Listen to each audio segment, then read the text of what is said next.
Guys एक बहुत ही मजेदार फैक्ट बताता हूं। स्वीडन का एक शहर है जिसका नाम है स्किल्सतुना और वहां की गवर्नमेंट ने वहां के भिखारियों पर लाइसेंस फीस लगा दी है। इसका मतलब यह है कि अगर वहां के भिखारियों को भीख मांगनी है तो उन्हें 21 पाउंड यानी लगभग 1800 रुपए दे के एक लाइसेंस खरीदना होगा, जिसकी वैलिडिटी मात्र 3 महीने है और उसके बाद ही वो वहां पे भीख मांग पाएंगे।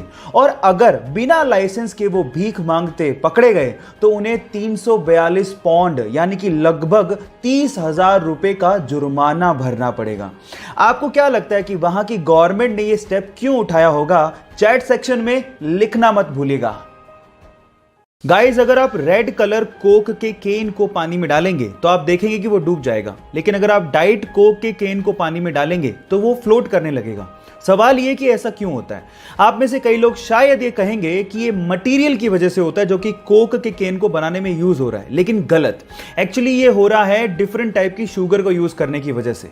आपको मैं आपकी जानकारी के लिए बता दूं कि रेगुलर कोक में रेगुलर शुगर यूज की जाती है, जबकि डाइट कोक में एक आर्टिफिशियल स्वीटनर एस्पर्टेम को यूज किया जाता है जो कि शुगर से काफी गुना ज्यादा मीठा होता है, जिसकी वजह से उसकी बहुत ही कम क्वांटिटी से काम चल जाता है। और इसी एस्पर्टेम की वजह से, क्योंकि उसकी क्वांटिटी बहुत कम यूज हुई है, डाइट कोक पानी के मुकाबले बहुत ही कम डेंस होता है और फ्लोट करने लगता है। क्या इसके पहले तक इफेक्ट आप जानते थे? और अगर नहीं जानते थे तो चैट सेक्शन में लिखना मत भूलिएगा।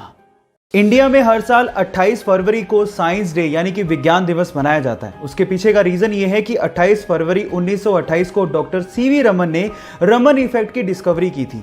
लेकिन अगर मैं आपसे सवाल पूछूं कि स्विट्जरलैंड में साइंस डे कब और क्यों मनाया जाता है तो आप लोग क्या कहेंगे? डोंट वरी, मैं आपको इसका आंसर देता हूं। स्विट्जरलैंड में हर साल 26 मई को साइंस डे मनाया जाता है और इसके पीछे का रीजन जान के आपको बहुत प्राउड फील होगा, क्योंकि 26 मई 2006 को डॉक्टर एपीजे अब्दुल कलाम ने स्विट्जरलैंड को विजिट किया था और जैसे ही उन्होंने वहां पे कदम रखा, वहां की सरकार ने 26 मई को विज्ञान दिवस घोषित कर दिया।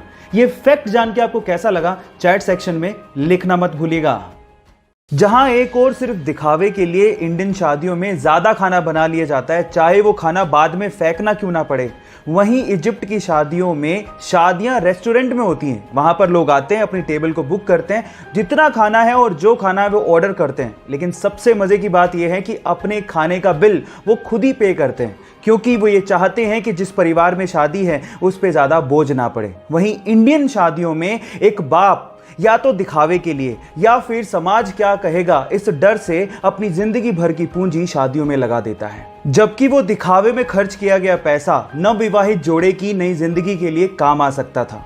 आपका इसके बारे में क्या ख्याल है और क्या हमें भी इजिप्ट की शादियों से कुछ सीखना चाहिए? चैट सेक्शन में लिखना मत भूलिएगा।